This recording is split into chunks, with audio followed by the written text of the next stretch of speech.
Sueña España, la luz de la mañana vuelve a despertar tus ansias de triunfar. Orgulloso imperio valeroso que llegó a alcanzar al mundo conquistar, nunca rendido, 1000 veces herido tu coraje.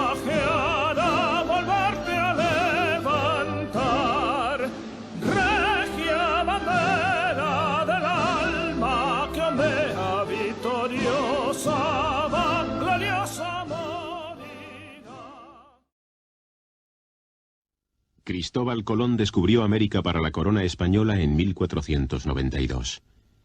Esta súbita ampliación del mundo había puesto sobre España una responsabilidad de dimensiones desconocidas, y la obligó a dedicar su tiempo y esfuerzo en gobernar un enorme amasijo de razas, lenguas, religiones y culturas. Sin embargo, a lo largo de los 4 siglos siguientes iría perdiendo poco a poco lo que constituyó el mayor imperio colonial jamás conocido. Desde finales del siglo XVI, los conflictos internacionales se caracterizaron por extenderse fuera del ámbito europeo y ser de tipo colonial. Y así como en siglos anteriores las contiendas dinásticas se habían ventilado fundamentalmente en escenarios europeos, será a partir del siglo XVIII cuando adquieran una importancia creciente los territorios americanos. Las luchas independentistas desarrolladas por Bolívar, San Martín y otros caudillos americanos fueron mermando la extensión del imperio español en América, quedando a mediados del siglo XIX únicamente Cuba y Puerto Rico.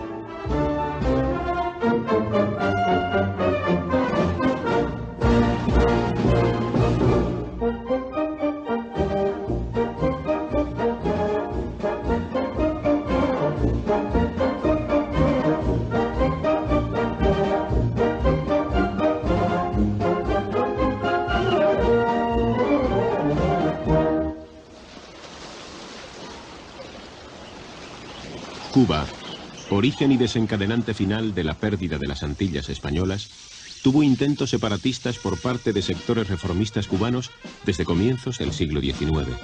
Pero España siempre los anuló, bien comprando su silencio en base a concesiones económicas y autorizaciones para la trata de esclavos, bien por la fuerza.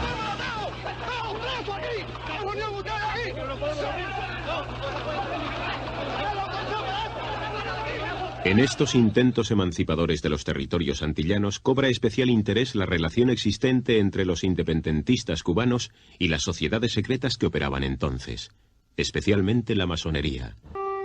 Sin embargo, muchas veces se confundirán los términos y provocará que la masonería se asocie a independentismo y sea prohibida o atacada por las autoridades oficiales. Y tampoco debe olvidarse el temor que la masonería despertó dentro de la propia Iglesia Católica, que veía en la sociedad fraternal un enorme y amenazante poder. En cualquier caso, la conciencia patriótica cubana se configura en medio de una fuerte influencia norteamericana, que en determinados momentos de su historia se identifica con unos claros objetivos anexionistas en el Caribe.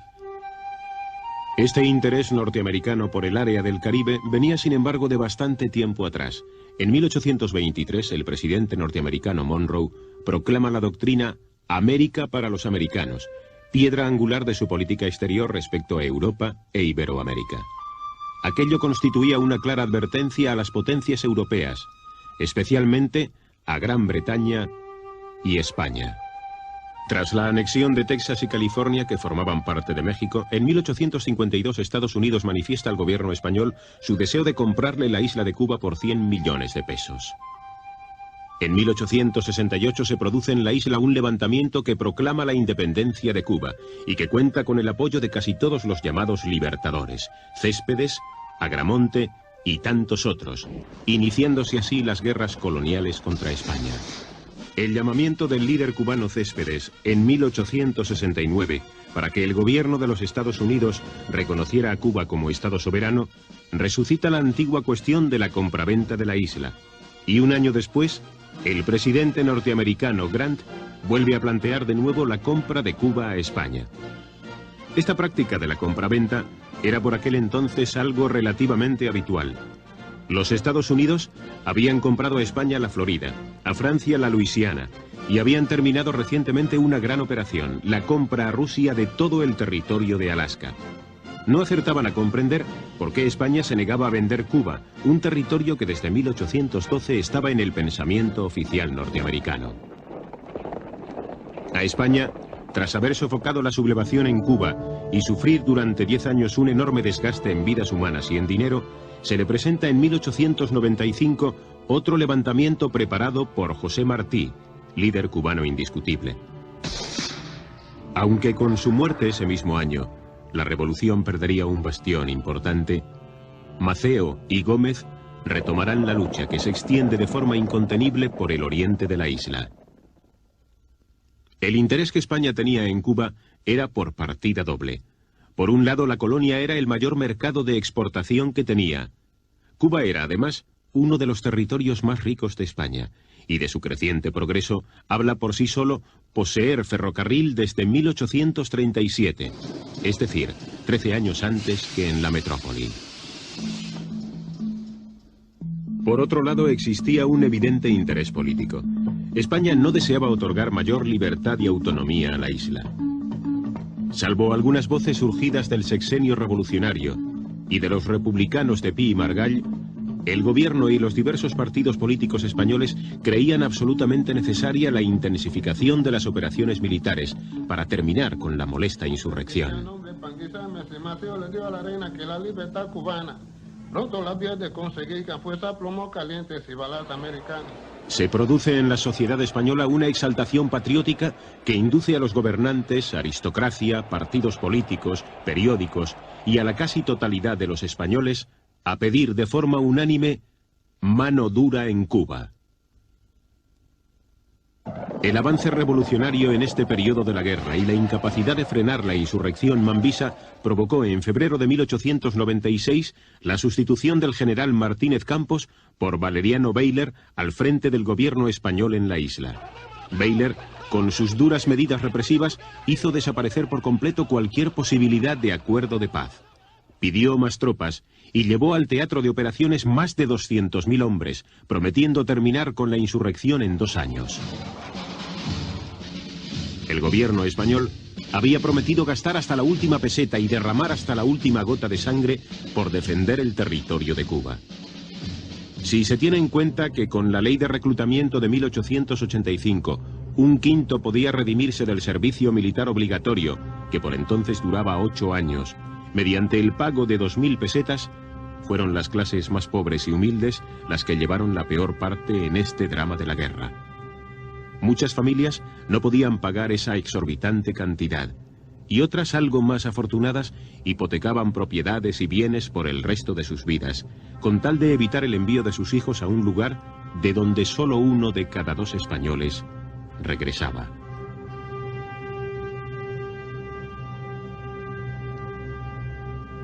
Mientras tanto, en Cuba, el general Bayler ordenó la concentración de campesinos en lugares donde hubiera guarniciones españolas, quedándose la agricultura de la isla desatendida y agudizándose el malestar y el hambre entre la población. Los cubanos, por su parte, estaban practicando la guerra económica a través de la llamada campaña de la tea, es decir, la medio del fuego de todos los ingenios azucareros y cañaverales, que privaba de recursos económicos a la ya de por sí exhausta economía española. La prensa de los Estados Unidos, alimentada por la labor de refugiados y clubs políticos, comenzó a desatar una campaña denunciando crueldades y atropellos que los españoles cometían en Cuba, preparando a la opinión pública norteamericana para una posible intervención militar. Durante 1896 y 1897, los cubanos mantuvieron desde el punto de vista militar la iniciativa por medio de ataques por sorpresa y organizados en guerrillas, con escaso número de bajas y casi nunca atacando con el propósito de tomar un punto y permanecer en él. Por su parte, el ejército español se vertebraba en torno a un sistema de trochas y líneas militares, consistentes en vías de comunicación formadas por numerosos fortines, cuarteles y alambradas, que respondían a la concepción estratégica del mando, basada en permanecer a la defensiva con limitadas acciones de castigo. pero no demostrarían tener una eficacia real contra el enemigo que, refugiado y al acecho desde la manigua, luchaba con ventaja. Baylor creyó que la muerte del líder cubano Antonio Maceo, en diciembre de 1896, significaría el final de la revolución, y Cánovas del Castillo, jefe del gobierno español, había comentado en alguna ocasión que el problema de Cuba podía resolverse con 2 balas afortunadas, en alusión a la posibilidad de que Máximo Gómez y Maceo murieran en la lucha.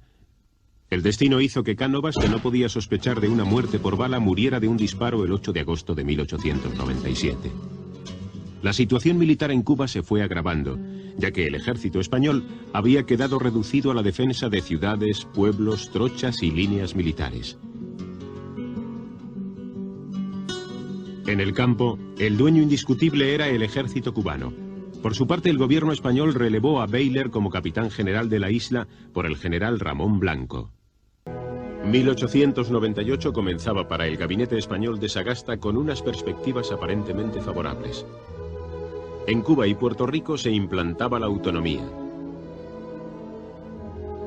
Y en Filipinas reinaba la paz tras el pacto de Biagnabatoc entre el general Primo de Rivera y el líder tagalo Emilio Aguinaldo, sucesor del cabecilla Rizal.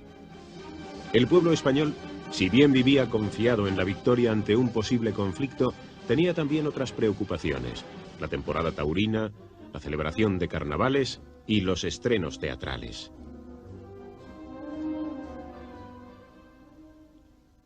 El 25 de enero atracaba en el puerto de La Habana el acorazado Maine, enviado por el gobierno de los Estados Unidos en visita de amistad. A este gesto correspondió el gobierno español destacando el crucero Vizcaya al puerto de Nueva York. Esta es seguramente la única toma que se conserva en cine del crucero Vizcaya, y posiblemente la primera de un buque de guerra español del siglo XIX. La noche del 15 de febrero, una tremenda explosión destruía el Maine, muriendo 266 marinos norteamericanos.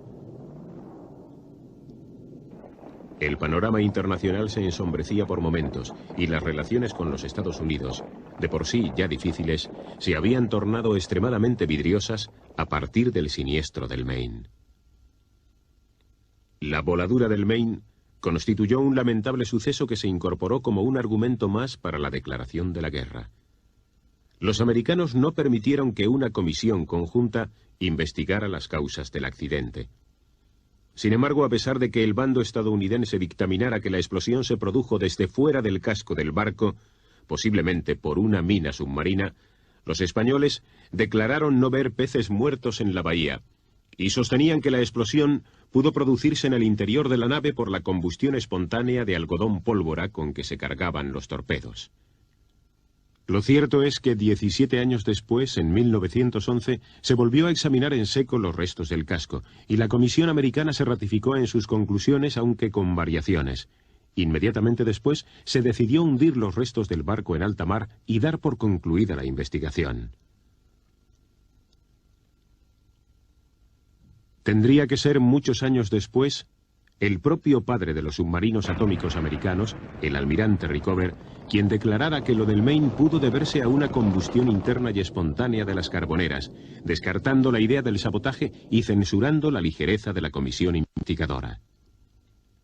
La voladura del Maine, unida a las simpatías del pueblo norteamericano por la causa de Cuba, a las ambiciones anexionistas de algunos sectores sobre las posesiones españolas y a la convicción del gobierno de Washington de que España era impotente para vencer la revolución cubana, hacían prácticamente inevitable la guerra. Estados Unidos intentó una última operación llevada en secreto entre McKinley y la reina regente María Cristina, que satisfaciera sus intereses con un riesgo mínimo: la compra de Cuba a España en $300 millones. La presión de la opinión pública norteamericana y de la prensa se intensificó. Ante la eventualidad de la guerra con los Estados Unidos, el gobierno español ordena zarpar el 8 de abril al almirante Cervera al mando de la escuadra de instrucción rumbo a América, sin órdenes claras y en condiciones muy precarias. Desde el gobierno, solo se confiaba que la mediación del Papa León XIII y las grandes potencias europeas evitaran lo peor. El 11 de abril, el Senado y la Cámara de Representantes de los Estados Unidos en sesión conjunta acuerdan exigir la renuncia de España a su actividad en Cuba y a que retire sus fuerzas terrestres y navales de la isla, declarando además que los Estados Unidos no tienen ningún deseo ni intención de intervenir en el gobierno cubano si no es para su pacificación. El 21 de abril, los Estados Unidos declaran la guerra a España, y al día siguiente el presidente McKinley da orden para que se efectúe el bloqueo de los puertos cubanos, llamando a las armas a 125.000 voluntarios. Evidentemente, el gobierno norteamericano se había preparado con anticipación y comprendió que lo esencial en esta guerra era el dominio del mar.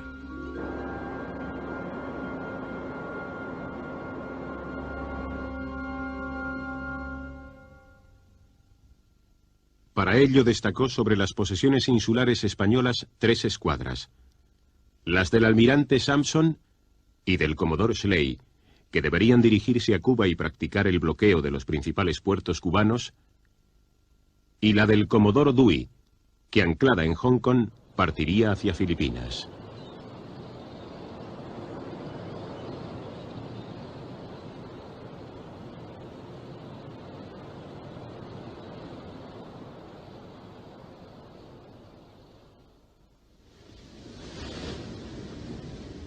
Desde San Vicente de Cabo Verde, punto de concentración de las fuerzas navales españolas, el almirante Cervera había manifestado reiteradamente al ministro de Marina la conveniencia de proteger las costas españolas y las Islas Canarias antes que dirigirse hacia América, donde el desastre sería poco menos que inevitable. Sin embargo, el 24 de abril recibe una comunicación en la que se le informa de que en una reunión especial celebrada en Madrid, compuesta por 19 almirantes, la decisión mayoritaria de estos es la de que continúe hacia las Antillas. Se le advierte además que la bandera americana es enemiga. Ante la discrepancia de opiniones, Cervera insinúa el poder ser relevado, pero nadie se atreve a ocupar su difícil puesto. El 29 de abril inicia una travesía llena de dificultades rumbo a Martinica. De allí pone rumbo hacia Curazao pretendiendo carbonear, y tras comprobar que en aquel puerto tampoco obtiene el carbón y el apoyo logístico prometido por Madrid, decide arrumbar finalmente a Santiago de Cuba. Mientras tanto, en otro lugar muy alejado, Filipinas, se estaba ventilando la primera parte del desastre. El 1 de mayo, la escuadra norteamericana de Dewey destruye la del almirante español Montojo en Cavite, en combate desigual.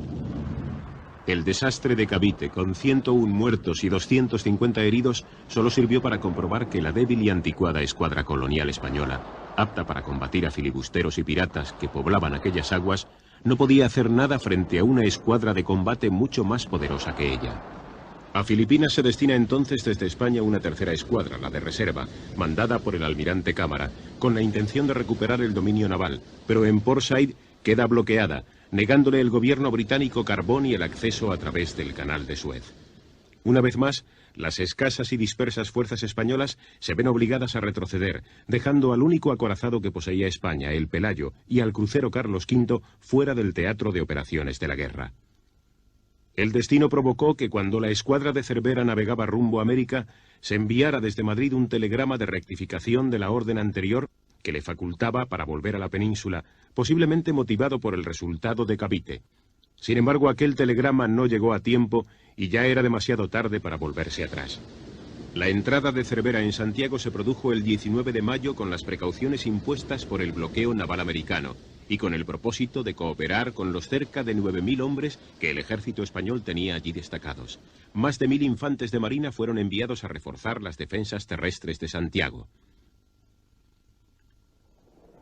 Por aquel tiempo, la organización militar norteamericana era defectuosa y el ejército regular no estaba convenientemente preparado para la guerra. Justo lo contrario de lo que le sucedía a su marina, que realizaba ejercicios constantes y alistaba poderosos acorazados entre sus unidades. El 22 de junio comienza el desembarco norteamericano entre Daiquiri y Siboney, a unos 25 kilómetros de Santiago de Cuba. La operación se completaría en los días siguientes con un total de 17.000 soldados.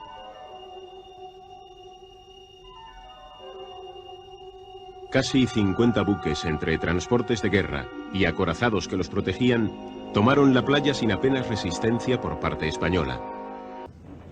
Solo una pequeña parte de aquel contingente había sostenido guerras contra las tribus indias. Y ahora se enfrentaría al ejército español, que si bien maltrecho y depauperado por las enfermedades, era aguerrido y con una experiencia en combate de varios años. El bloqueo naval de las costas cubanas, iniciado en abril, se hizo efectivo desde el 27 de mayo, comenzando con 26 buques y llegando hasta 124, incluidos transportes de tropas y auxiliares. Desde el momento en que Washington tiene conocimiento de que la escuadra de Cervera se halla en Santiago, cambia por completo su estrategia militar y centra su atención en el flanco oriental, justo por donde un siglo y medio antes el británico Vernon había pretendido invadir la isla. Sin embargo, una diferencia había entre las dos situaciones. Los ingleses no tuvieron nunca cooperación alguna desde dentro de la isla, y ahora los norteamericanos contarían con el apoyo de varios miles de cubanos que les prestarían protección para llevar a cabo la invasión. El almirante Sampson preparó un plan para embotellar la escuadra española en Santiago de Cuba. Contaba con el teniente ingeniero Hobson, que se brindó voluntariamente con 6 hombres para hundir el vapor Merrimack en la entrada y dejar así taponado el puerto. Sin embargo, su valiente acción no tuvo las consecuencias previstas debido a las defensas artilleras y a las minas submarinas, que lo pusieron fuera de combate en un lugar que no impedía el tráfico de buques, siendo hechos prisioneros todos sus miembros por los españoles.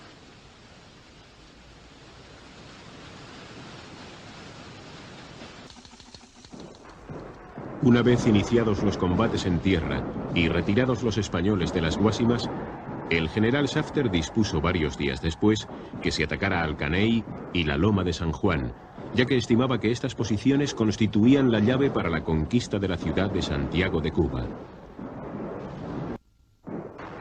Defendido por el general Vara del Rey con 500 hombres y sin cañones, esperaba el ataque de 4 generales americanos con casi 7.000 hombres, apoyados por artillería y por las tropas cubanas del coronel González Clavel con 200 hombres. Durante 9 horas, los defensores pudieron rechazar los ataques enemigos hasta que se retiraron y parapetaron en la iglesia, entre los últimos supervivientes españoles que no llegaban a muerto su general. En el otro punto caliente, la Loma de San Juan, la lucha se cobró un elevado número de bajas. 450 españoles al mando del coronel José Vaquero se enfrentaron a casi 9.000 americanos y cubanos. Tras haber opuesto una fuerte resistencia, los españoles dejaron en el campo de batalla 360 bajas, incluyendo el comandante del puesto. Por su parte, los cubanos tuvieron más de 100 bajas y los americanos 1.000, muchas de las cuales cayeron en el lugar conocido por Paso de la Muerte. El capitán general Blanco, que logró de Madrid el mando único conjunto de las fuerzas terrestres y navales españolas, pensaba que ante la pérdida del Caney y San Juan, la escuadra de Cervera debía abandonar la plaza, intentando forzar el bloqueo naval. Cervera sabía que sus buques no podrían hacer frente a los americanos, no solo porque eran inferiores en poder ofensivo, sino porque habían salido de Cabo Verde en pésimas condiciones, con calderas inservibles, mal alimentados de carbón y con múltiples defectos en la munición. El almirante prefería destinar sus hombres a la defensa de la plaza, desmontar los cañones de los barcos y hundir la flota antes que exponerse a una acción tan absurda como inútil, pero la obstinación y la autoridad de Blanco se impusieron. El curso de los acontecimientos y con ellos la guerra cambian radicalmente con la orden enviada al almirante Cervera de que su salida de Santiago con toda la escuadra debe ser inmediata. Durante el día 2 de julio reembarcaron las cansadas dotaciones que habían estado combatiendo en tierra para partir hacia el inevitable combate naval. Comenzaba el principio del fin.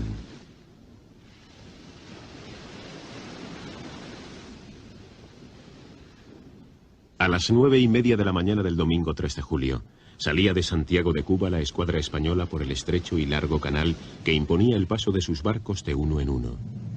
Pasó en primer lugar el buque insignia Infanta María Teresa. Seguían en aquel trágico desfile y por este orden el Vizcaya, el Cristóbal Colón, el almirante Oquendo,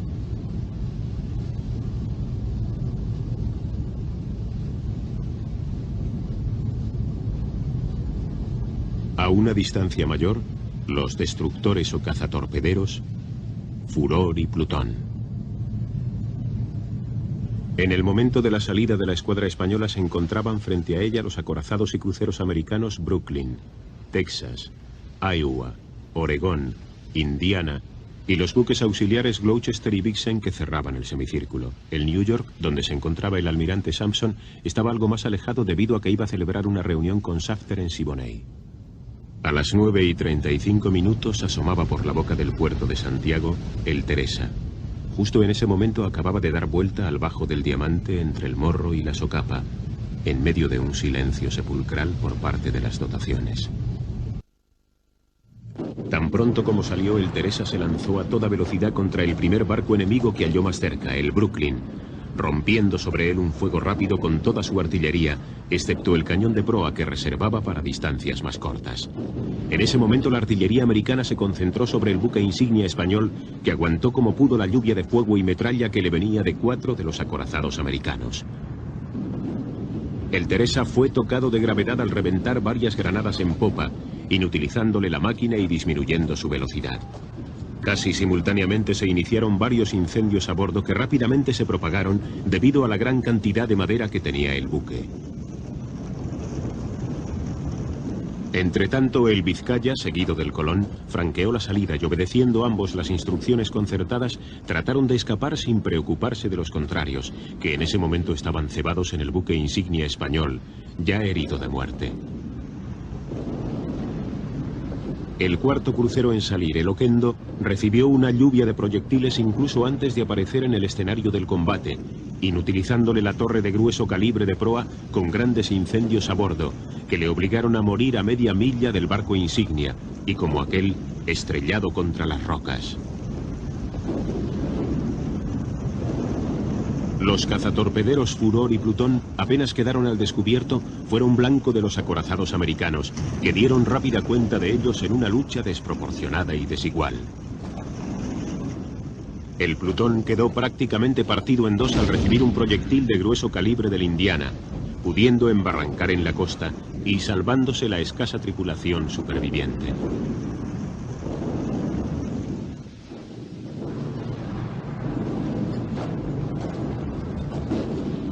El Furor, que perdió su gobierno y una de sus máquinas, tuvo un fin más trágico, si se considera la profundidad del agua que le sirvió como tumba. Quedaban solos el Colón y el Vizcaya, en huida ante el núcleo de la escuadra americana.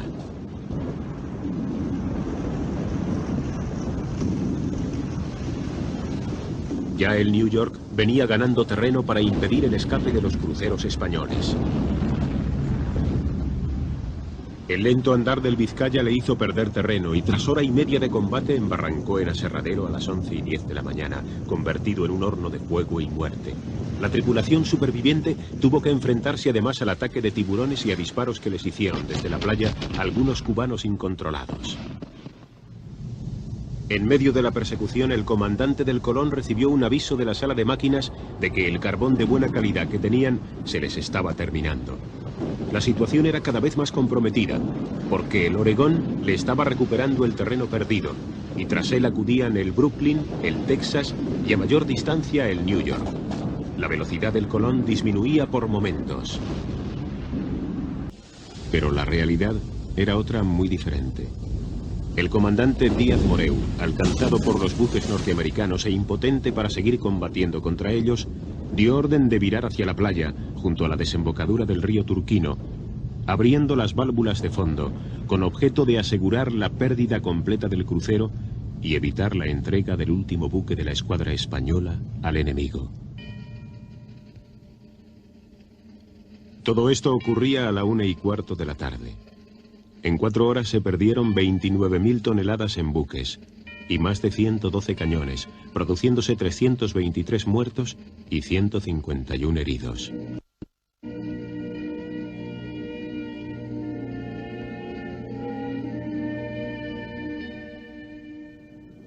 Las bajas americanas consistieron únicamente en un muerto y 2 heridos del crucero Brooklyn.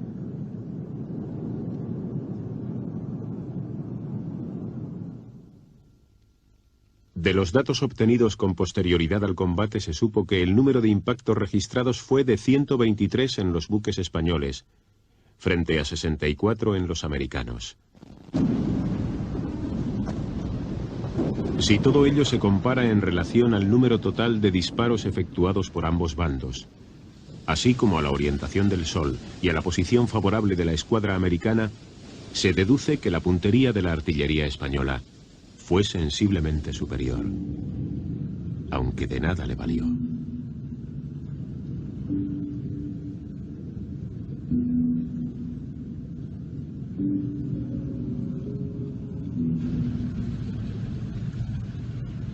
No fueron realmente los artilleros americanos los que decidieron la victoria, sino el triunfo de sus potentes cañones y corazas, y el buen hacer de sus maquinistas, especialmente los del Oregón, que se acreditaron de excelentes.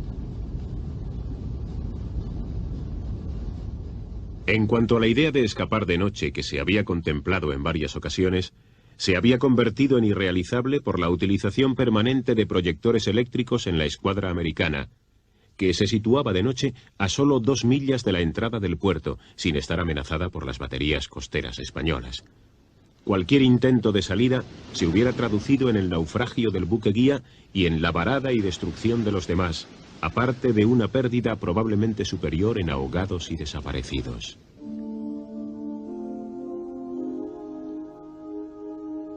Tras el combate naval, los náufragos alcanzaban los arrecifes en una situación lamentable. La mayor parte de ellos, heridos y semidesnudos, fueron hechos prisioneros bien por las partidas cubanas del general Cebreco, que se encontraban cerca, bien por los tripulantes de los botes americanos que se dispusieron para recogerlos. El comandante del acorazado Iowa, Evans, relata así la llegada a su barco del capitán Eulate, comandante del Vizcaya. Había vertido mucha sangre, y sobre su cabeza tenía un pañuelo empapado en ella. Saludando con gran dignidad, desprendió su sable del cinto y besándolo reverentemente, con los ojos llenos de lágrimas, me lo entregó. Tan hermoso acto jamás se borrará de mi memoria. Apreté la mano de aquel valiente español y no acepté su sable. Entonces un sonoro y prolongado hurra salió de toda mi tripulación, interpretando mis sentimientos. En ese preciso instante, una formidable explosión anunciaba el fin del Vizcaya, hundiéndose para siempre. Los jefes y oficiales americanos se comportaron correctamente durante aquella jornada con los prisioneros españoles, colmando de atenciones personales a los supervivientes y evitando en lo posible manifestaciones de júbilo que pudieran doler a los marinos españoles. La totalidad de estos, unos 1.700 prisioneros, fue trasladada a los Estados Unidos, concretamente a Portsmouth, Norfolk y Annapolis. Desde allí siguieron con natural ansiedad los acontecimientos de la guerra, cuyo fin se aproximaba. El 16 de julio, el cuarto cuerpo de ejército español se rendía en Santiago a los norteamericanos, junto al Árbol de la Paz. El general Shafter ignoró la colaboración cubana en todos los combates terrestres. Y ni siquiera Calixto García fue invitado a presenciar el desfile con que se solemnizó la entrega de la ciudad a los americanos.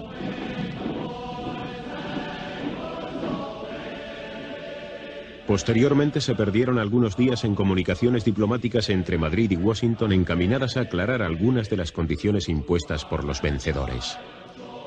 Se forzó la capitulación de Manila y la ocupación de Puerto Rico por el general norteamericano Nelson Miles. Puerto Rico nunca se había rebelado contra España. Pasó a poder de los Estados Unidos sin que su pueblo apenas hiciera ningún esfuerzo, ni por seguir siendo español, ni por ayudar a la derrota de los españoles. El 12 de agosto quedaba establecido el armisticio que suponía el final de la guerra. Y a finales de ese mismo mes cesaban totalmente las hostilidades, comenzándose la evacuación del ejército español de las poblaciones importantes de Cuba, que eran ocupadas por tropas cubanas o norteamericanas. Coincidiendo con esas fechas se produce la anexión de Hawái a los Estados Unidos.